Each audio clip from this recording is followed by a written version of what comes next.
السلام علیکم ورحمۃ اللہ۔ حاضرین جمعہ، آج کے خطبہ میں میرا موضوع ہے سچائی، جھوٹ اور اسلام۔ حاضرین، جھوٹ کو اللہ تبارک و تعالیٰ نے ناکامی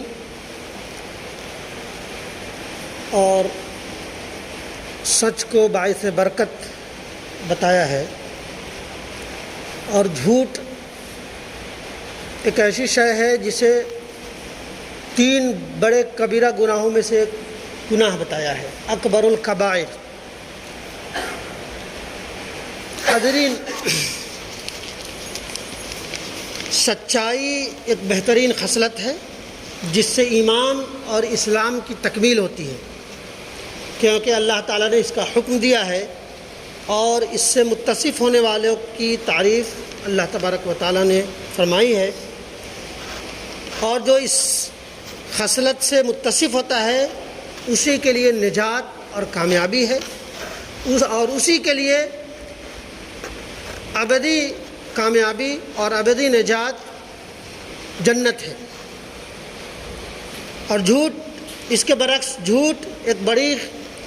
خیانت اور نفاق کی نشانی ہے۔ یہ بندے کو اللہ سے دور تو کرتی ہی ہے، جھوٹے انسان پر اگر وہ کبھی سچ بھی بولے تو انسان اعتماد اور یقین نہیں کرتا۔ سب سے بڑی بات، دنیا میں ہی وہ دھتکارا ہوتا ہے کہ بہت جھوٹا ہے، اس لیے انسانوں کا اعتماد اس سے اٹھ جاتا ہے، اور اسے کبھی بھی نجات نہیں، اسے دائمی جہنمی قرار دیا گیا ہے۔ حاضرین، اللہ کے نبی صلی اللہ علیہ وسلم کی حدیث ہے کہ بندہ ہمیشہ سچ بولتا ہے یہاں تک کہ اللہ کے نزدیک سچا اور صدیق لکھ دیا جاتا ہے، اور ایک بندہ ایسا ہے جو برابر ہمیشہ جھوٹ بولتا رہتا ہے یہاں تک کہ وہ کذاب اور سب سے بڑا جھوٹا لکھ دیا جاتا ہے۔ اللہ تبارک و تعالیٰ نے فرمایا، یا ایھا الذین آمنوا اتقوا اللہ وکونوا مع الصادقین۔ یہ سورہ توبہ کی آیت نمبر 119 ہے، جس میں اللہ تبارک و تعالیٰ فرما رہا ہے، اے ایمان والو،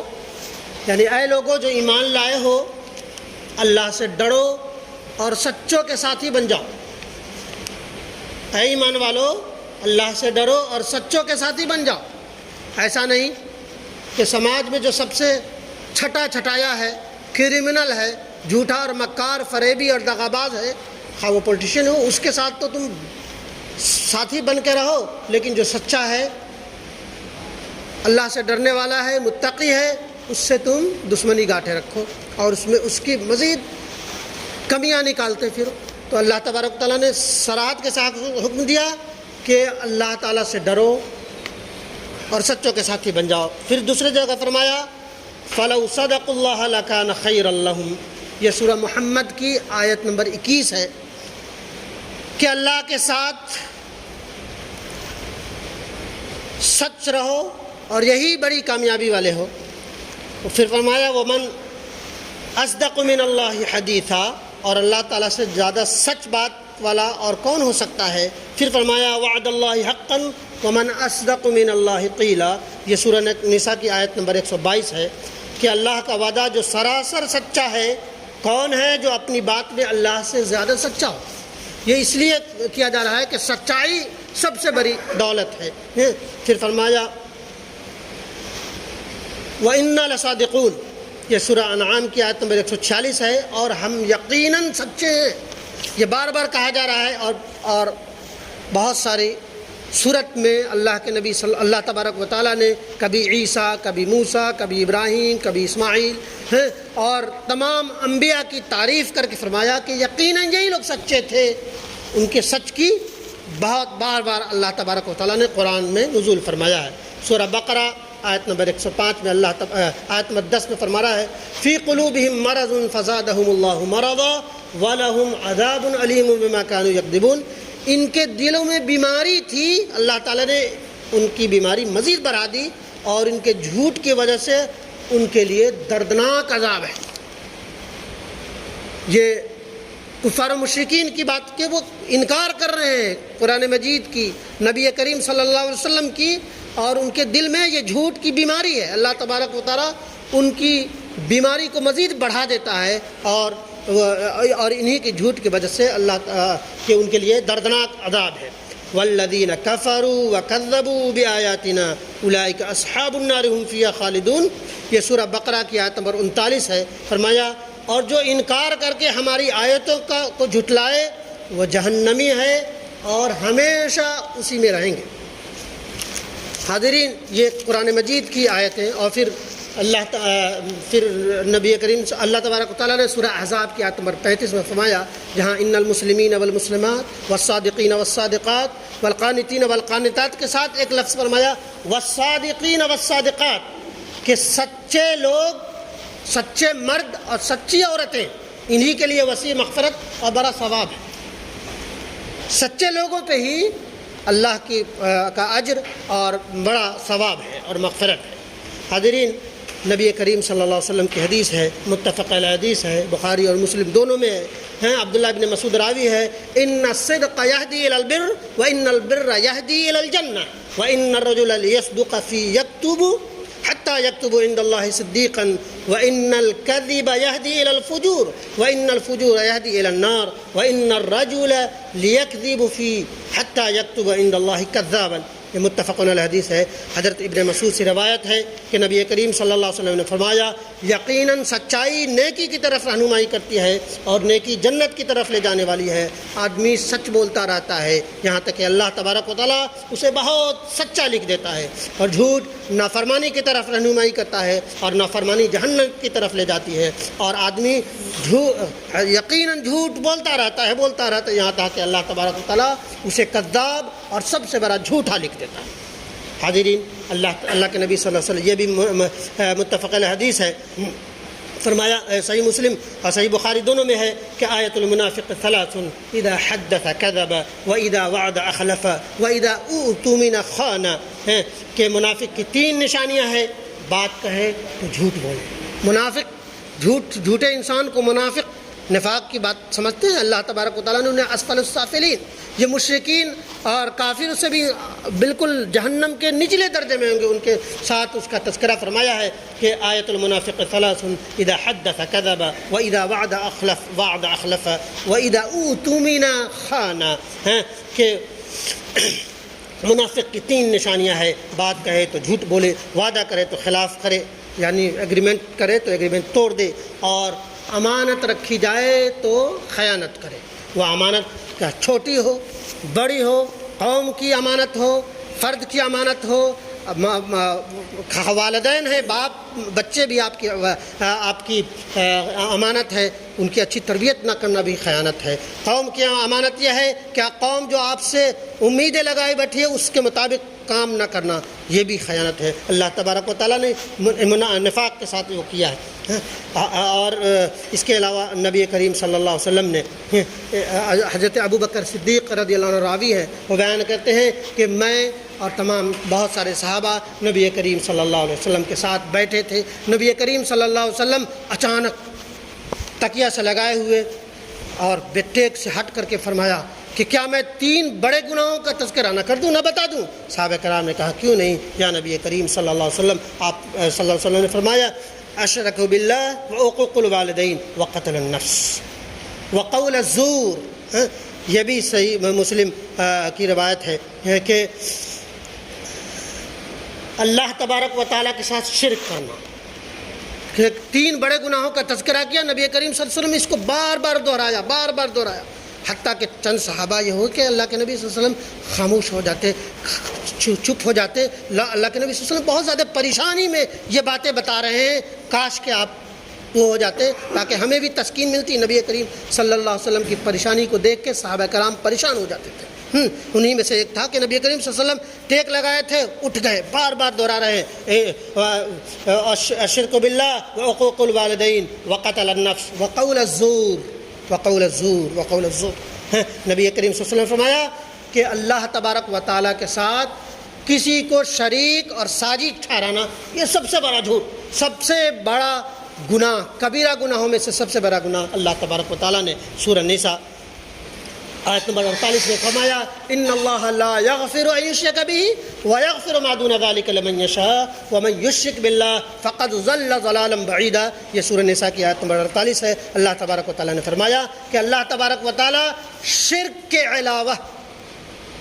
اللہ تبارک و تعالیٰ کے ساتھ کسی کو ساجی کرنے کے علاوہ جس گناہ کو چاہے تو وہ معاف کر دے، شرک کو کبھی معاف نہیں فرماتا۔ شرک کہتے ہیں اللہ تبارک و تعالیٰ کے علاوہ کسی کو اپنا کارساز اور مددگار، حاجت روا، مشکل کشا، بیماری سے نجات دینے والا، جان بچانے والا، موت دینے والا، زندگی دینے والا، عبادت کرنے والا کوئی اگر سمجھتا ہے کسی اور کو تو یہ شرک ہے، اسی کو کہتے ہیں شرک، اور اسی کی ضد توحید ہے۔ توحید کے معنی یہ ہے اللہ کو ایک جاننا، ایک ماننا، اسی کو حاجت روا، مشکل کشا، ہر طرح کی عبادت کا، ہر طرح کی اسماء و صفات کا قائل صرف اور صرف اللہ تبارک و تعالیٰ کو ماننا ہے۔ اور پھر فرمایا عقوق الوالدین، کہ والدین کے ساتھ بہتر سے بہتر سلوک کرنا، اس پہ بھی نبی کریم صلی اللہ تبارک و تعالیٰ نے کم و بیش 5 جگہ صراحت کے ساتھ فرمایا ہے حقوق الوالدین کے تعلق سے، جس میں سورہ بنی اسرائیل کی آیت نمبر 23 ہے وَقَضَىٰ رَبُّكَ أَلَّا تَعْبُدُوا إِلَّا إِيَّاهُ وَبِالْوَالِدَيْنِ إِحْسَانًا إِمَّا يَبْلُغَنَّ عِندَكَ الْكِبَرَ أَحَدُهُمَا أَوْ كِلَاهُمَا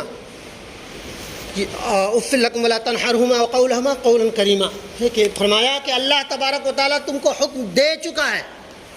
اللہ تبارک و تعالیٰ تمہیں حکم دے چکا ہے، یہ فیصلہ کر چکا ہے کہ اللہ تبارک و تعالیٰ کے ساتھ کسی کو شریک اور ساجی نہ ٹھہرانا، اور والدین کے ساتھ بہتر سے بہتر سلوک کرنا۔ والدین کہتے ہیں پیرنٹس کو، ماں اور باپ کو، ان کے ساتھ کبھی بھی اف تک نہ کہنا، انہیں ڈانٹ ڈپٹ نہ کرنا، اور اگر وہ بڑھاپے کے عالم میں پہنچ جائیں، خواہ ان میں سے ایک ہوں یا دونوں ہوں، تو ان کے لیے الفت اور محبت کے بازو ہمیشہ ہمیش کے لیے پھیلا دینا، ویسے ہی جیسے کہ انہوں نے بچپن میں تمہارے لیے الفت اور محبت کے بازو پھیلا دیے تھے۔ جب تم پہلے قدم اٹھائے تھے تو خوشی سے بالکل وہ ہو گئے تھے کہ اب بچہ میرا چل چکا۔ ہاں، اب تو یہ ہے کہ پہلے قدم پہ ویڈیو بناتے ہیں، یہ کرتے ہیں، وہ کرتے ہیں، کتنی خوشی ہوتی ہے باپ کو۔ فرمایا کہ اسی طرح جیسے خوشی تمہاری وجہ سے تمہارے والدین کو ملی تھی، ویسے ہی خوشی تم ان کو بڑھاپے میں دینا، کہ ان کے لیے الفت اور محبت کے بازو پھیلا دینا، انہیں اف نہ کرنا، انہیں ڈانٹ ڈپٹ نہ کرنا، اور اپنے نالج کا، علم کا، عہدہ کا انہیں کبھی بھی وہ نہ کرنا اے باپ تو نہیں جانتے، یہ بھی نہیں کہنا کہ انہوں نے ہی تمہیں اس لائق بنایا ہے کہ تو اونچے عہدے تک پہنچے ہو، نہ جانے کن کن پریشانیوں سے وہ کر کے تم کو پہنچایا، تو انہیں بڑھاپے کے عالم میں ڈانٹ ڈپٹ کرنا عام طور پہ ہو جاتا ہے نا، والدین تھوڑے چڑچڑے ہو جاتے ہیں تو بس ان کی جو حالت ہوتی ہے، جو اولڈ ایج ہوم کا جو کنسیپٹ ہے دنیا میں جو بھیج دیے جا رہے ہیں، وہ اس کی وجہ یہی ہے کہ اس والدین کے اصل جو حقوق ہے اس کو انسان نہیں پہچان پاتا، اور انہیں وہ اس میں پھیل دیتا، اور کبھی کبھی سنڈے کو یا کبھی کبھی تہواروں میں باپ سے اور ماں سے ملنے جاتے ہیں۔ بڑی محرومی ہے اس شخص کے لیے جو اپنے والدین کے ساتھ ایسا سلوک کرتے ہیں۔ حاضرین، اور پھر فرمایا وقتل النفس، کسی نفس کو بغیر جرم میں قتل کرنا، یہ بھی کبیرہ گناہوں میں سے سب سے ٹاپ کے 4 گناہوں میں سے ایک گناہ ہے۔ اور فرمایا وقول الزور، چونکہ آج کا موضوع میرا جھوٹ ہے، اللہ کے نبی صلی اللہ علیہ وسلم نے فرمایا اللہ کے ساتھ شرک کرنا، والدین کے ساتھ نافرمانی کرنا، ان کے ساتھ اچھا سلوک نہ کرنا، کسی کو ناحق قتل کرنا، اور وقول الزور، جھوٹ بولنا اور جھوٹی گواہی دینا، یہ سب سے بڑا گناہ ہے، سب سے بڑا عیب ہے، سب سے بڑا عیبی شخص ہے وہ جھوٹ بولتا ہے، جیسے کہ بتایا کہ انسان سے اس کا اعتماد اٹھ جاتا ہے۔ نبی کریم صلی اللہ علیہ وسلم کے پاس ایک ایسا شخص پہنچا جو تمام جرائم کا مجمع تھا، اس میں وہ قاتل بھی تھا، وہ زانی بھی تھا، وہ شرابی بھی تھا، وہ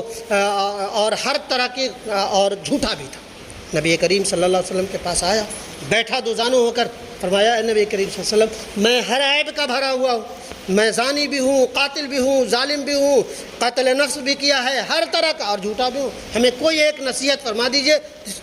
تاکہ میں اس اس گناہ کو، اس چاروں پانچوں سب گناہوں میں سے ایک گناہ چھوڑ دوں۔ نبی کریم صلی اللہ علیہ وسلم نے فرمایا کہ تم جھوٹ چھوڑ دو۔ ایسا ہوا، وقت اجازت نہیں دیتا ہے، بہت اچھی حدیث ہے کہ ایک بار آیا نبی کریم صلی اللہ علیہ وسلم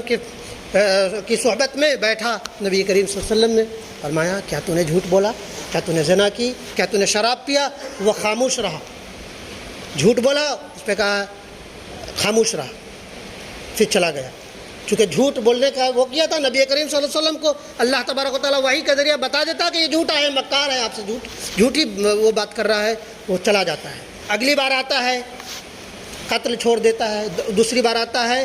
شراب چھوڑ دیتا ہے، تیسری بار آتا ہے قتل نفس چھوڑ دیتا ہے۔ جھوٹ کی وجہ سے وہ سارے کے سارے گناہ چھوڑ دیتا ہے۔ جھوٹ تمام برائیوں کی جڑ ہے، خواہ وہ جیسا کہ بتایا رشوت ہے، سود ہے، شراب ہے، تمام چیزوں کا معمہ یہ جھوٹ ہے۔ جھوٹ، اگر نبی کریم صلی اللہ علیہ وسلم نے کیا سمجھا کہ جھوٹ جسے ہم اور آپ اپنا اسٹیٹس بگھارنے کے لیے نہ جانے کون کون سے جھوٹ اور ملمہ سازی کر کے اپنا اسٹیٹس بناتے ہیں، نبی کریم صلی اللہ علیہ وسلم نے سب سے پہلے کہا کہ جھوٹ چھوڑ دو۔ اس شخص نے جھوٹ چھوڑ دی اور دھیرے دھیرے تمام گناہوں سے وہ پاک اور صاف ہو گیا۔ اللہ تبارک و تعالیٰ ہمیں اور آپ سب کو کہنے سننے سے زیادہ عمل کی توفیق دے، آمین یا رب العالمین۔